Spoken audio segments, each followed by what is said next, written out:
Hello friends, this is Ralph, and if you are new to the Behringer 2600, the ARP 2600 or any other 2600 clone, then this tutorial is for you. I show you how to get up and running within a couple of minutes and how to avoid two common mistakes that new users quite often make and what makes them believe that their unit is probably broken.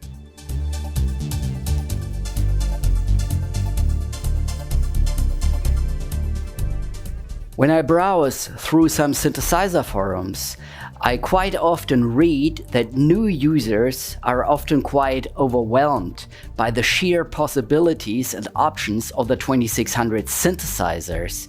I have been using the 2600 for decades, and back in the 80s I was teaching some friends of mine how to get started with the 2600. They came over to my place and just wanted to dabble with the 2600. So I gave them a quick start and let them take it from there. I'm showing you now my method, how I got new users started with the 2600 synthesizer. So let's dive in. Alright, now we are looking at the Behringer 2600 synthesizer. The first thing you want to do is to connect an external MIDI keyboard to your Behringer 2600 because it doesn't come with any keyboard. If you have an ARP 2600, there is a keyboard included, and also other 2600 clones are being shipped with a keyboard. In my case here, I'm connecting the Arturia keystep to the Behringer 2600.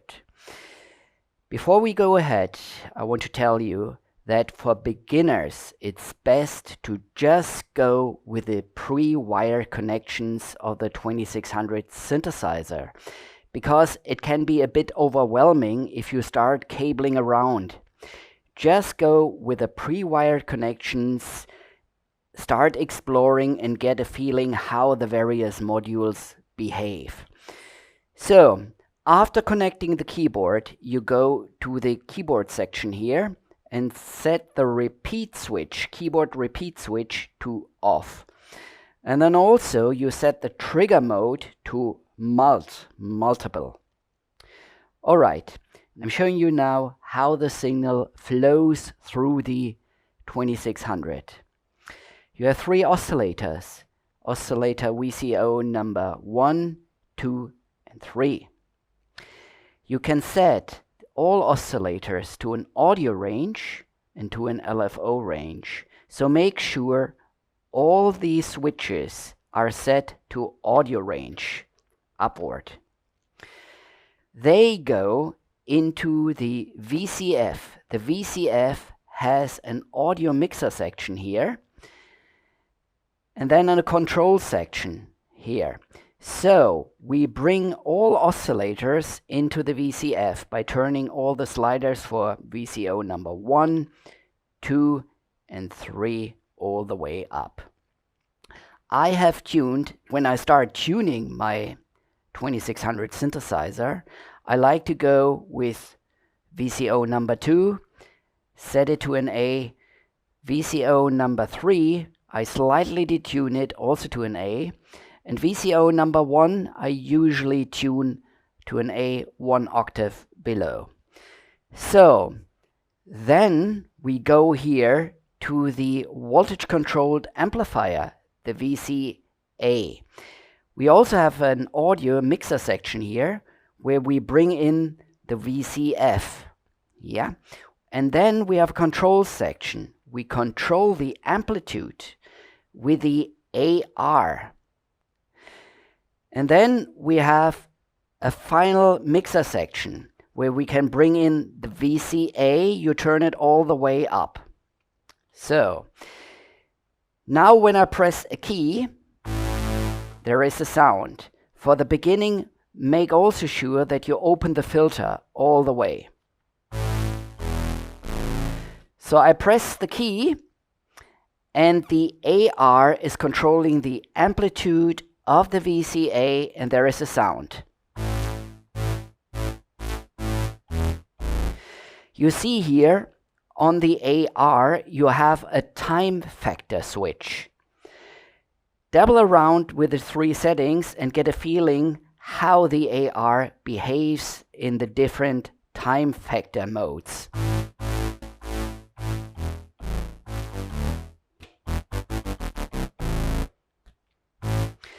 At the beginning, I suggest you just start with a middle position. Okay, and now I want to point out 2 pitfalls. And beginners think that there is something wrong with their unit. So you have to make sure at the beginning that initial gain is turned down. If you turn it all the way up, there is a sound droning along.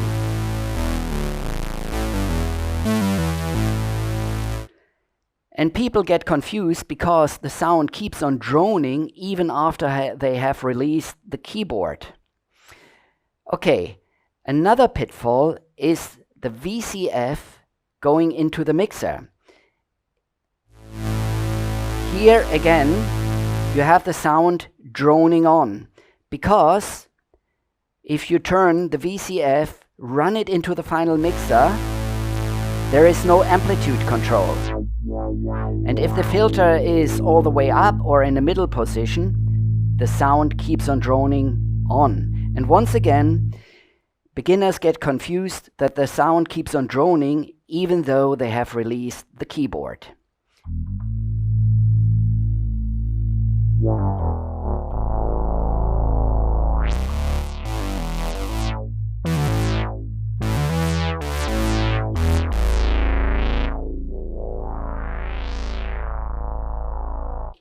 But as I said before, just turn initial gain down and also the VCF in the final mixer to avoid any confusion. You have seen now that I brought the ADSR control into the control section of the VCF.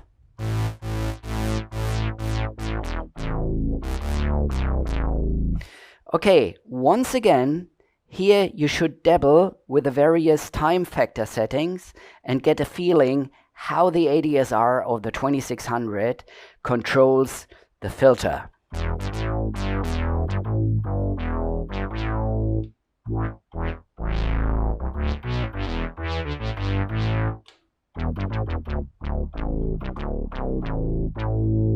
What I like to do is that I run a sequence from the Arturia key step, and then I dabble with the AR and the ADSR and the various time factor modes just to get a feeling.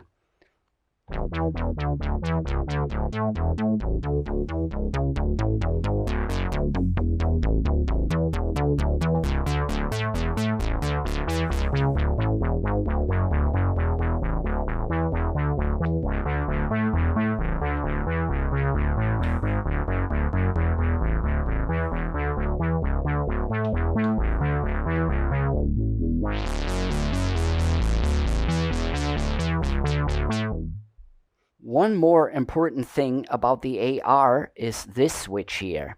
You have to make sure at the beginning that this switch is in the upward position. In that case, the keyboard is giving the gate to the AR and ADSR envelopes. Otherwise, if you turn it down, the gate is triggered by the sample and hold rate. But since you want to play on the keyboard when you start out, you have to make sure that this switch is in the upward position. Alright, the next thing is that you start dabbling with a reverb.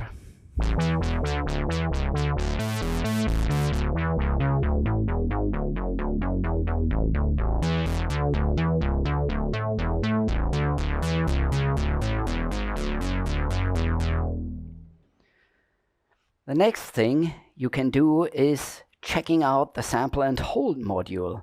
Here you see on VCO number 2 you already have a pre-wired sample and hold connection. So we turn the slider all the way up.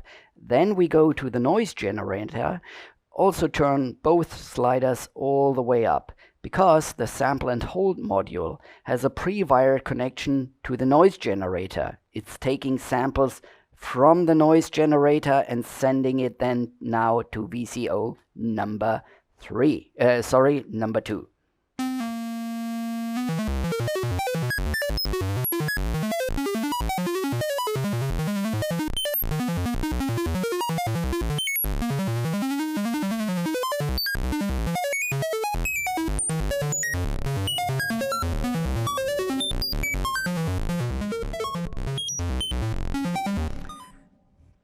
You can also mix various controls. Here I can also bring in the ADSR.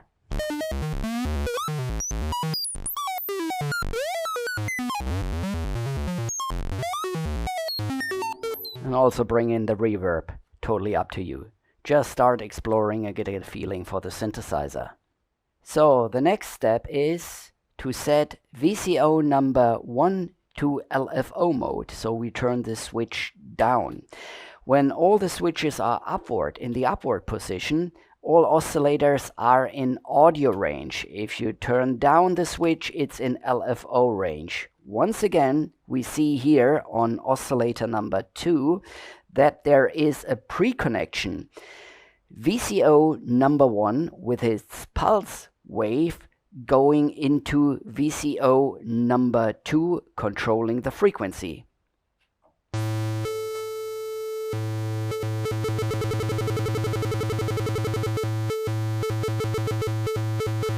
You can change the pulse width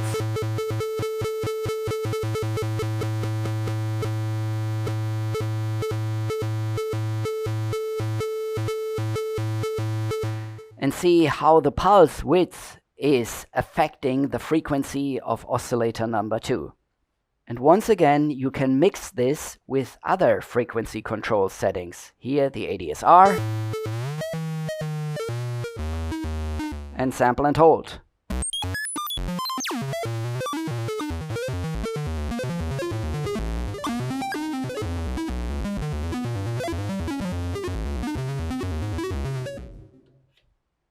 We put VCO number 1 back into audio range, and then we bring all 3 oscillators back into the filter mixer.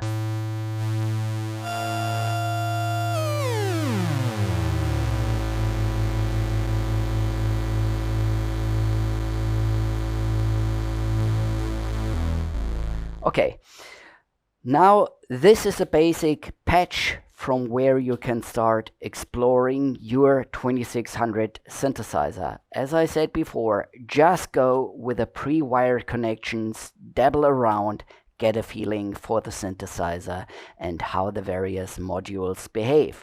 One more thing, you don't have to set the oscillators into LFO mode if you want to have a vibrato effect, because on the Behringer 2600 you have a dedicated LFO section. It's here. So